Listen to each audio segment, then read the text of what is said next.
ദശരഥസുതനാം രാമദേവൻ സീതയോടും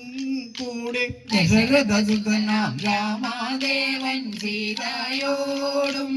കൂടി അടവിയിൽ വാസം ചെയ്വതിനായി പോയ ശേഷം തഥാതെ അടവിയിൽ വാസം ചെയ്വതിനായി പോയ ശേഷം തഥാതെ പൊന്നിറമായൊരു മാനെ കണ്ടു മോഹം പൂണ്ടു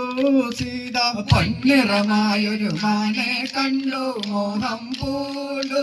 സീത ഭർത്താവേ മമ നൽകണമെന്നു പറഞ്ഞ ശേഷം തഥാതെ ഭർത്താവേ മമ നൽകണമെന്നു പറഞ്ഞ ശേഷം തഥാതെ നല്ലൊരു വില്ലും ശരവുമെടുത്തു രാമദേവൻ